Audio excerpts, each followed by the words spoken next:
دوستان عزیز طرف این باغ یک بینو اینا بود شده است. در حقیقت من یکم برای این باغ را دیده ایستادم.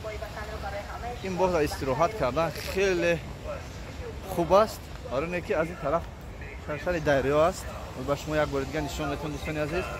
من ببینید شرشر دریا است. دیدین شرشر دریا از این طرف باشد خیلی باغی بزرگ برای استراحت بنیاد شده است.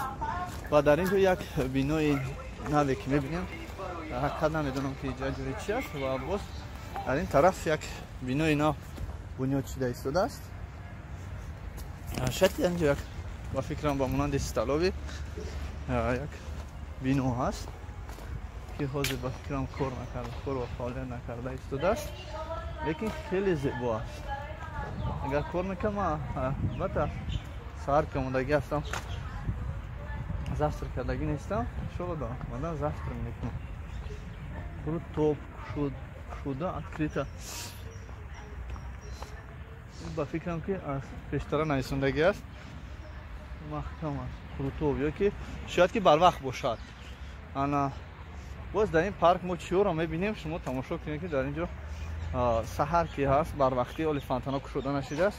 در اینجا بسینای خیلی کلان است که در بینشون فانتان هست. دوستان عزیز به نهایت این پارک خوب است. این پارک با فکرم که آخرش در سرشویش از خود دانشگاه ملی تو همون مسجد کلان یا که مسجد کلان تو دانشگاه ملی است. انا این بینایی که شما دیده ایستاده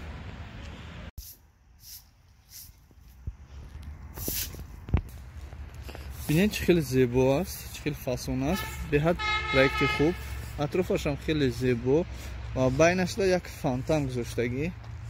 انا بردارین عزیز اینجا یک رسمی پلنگ است. عزیز در همین پارکی که نزد دانشگاه ملی است، نزد مسجد کلان است، مسجد کلان شهر دوشنبه چنین پروژه ها بنیاد شدگی است که کافه هستند، کافه و استوشن انا کافه هستند. یک وقتی که تاجیکستان آمدن یک آماده بینید فصل تیرامو است. بعد بغیر از فصل تیرامو سحر است، سحر بر وقت که هست و همین خاطر دوستان عزیز در اینجا آدم ها رو کم دیده می شود.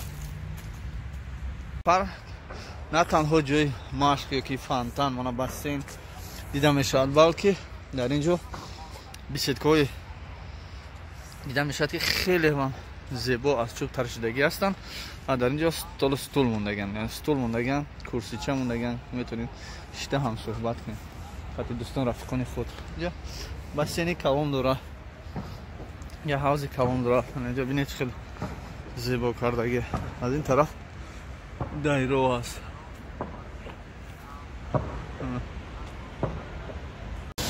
دوستان عزیز سحر قطعی سرسر آب و زیبایی گوشه و کنار تاجیکستان رو من برآمده به شما نشان میدهم. دوستان عزیز تا که شما هم با خبر شوید در غریبی کشور هستید، بیرون از کشور هستید در غریبی دوستان عزیز وقتی که تاجیکستان میان البته باز این جاها یک نظر کنید، یک آماده ببینید جایهای زیبای تاجیکستان تا اومدن تو نمیتونید در کانال ما تماشا کنید. ما در خدمت شما هستیم. دوستان عزیز قریب 10 minut میشه ما راه گشتیم. این جا خیلی و خیلی کلان است. چنین بیناهای زیبا، چنین پروژه‌های زیبا در شهر دوشنبه خیلی و خیلی هم زیاد شده ایستاده است و باوری داریم که باز هم زیادتر میگردد.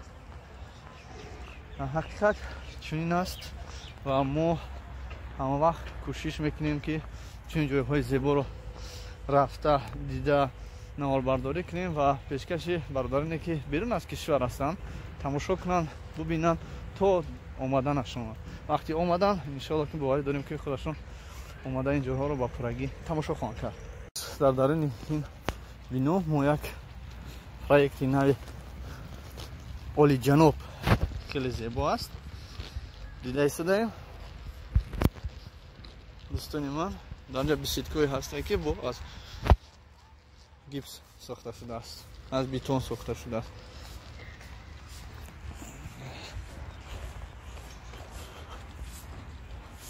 این پیک‌ها همشه دار. من اینجا جوی پیک چایکدوانی است.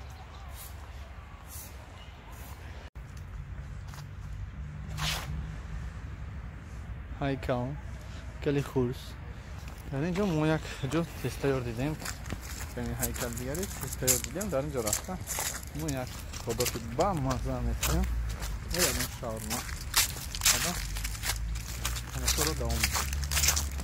در اینجا نه تنها خودک بسته که بلکه با گوشت مر نه با گوشت گو هم خودک میکردیم. این گوشت گو قطعی است، گوشت قیمه، یعنی با فرش. عزیز دوستان من، ما در شهر دوشنبه هستیم، در نزد باغ مسجد قطر، مسجد کلانترین شهر دوشنبه و سرید آسیا. آن در درون باغش هستیم برادران عزیز.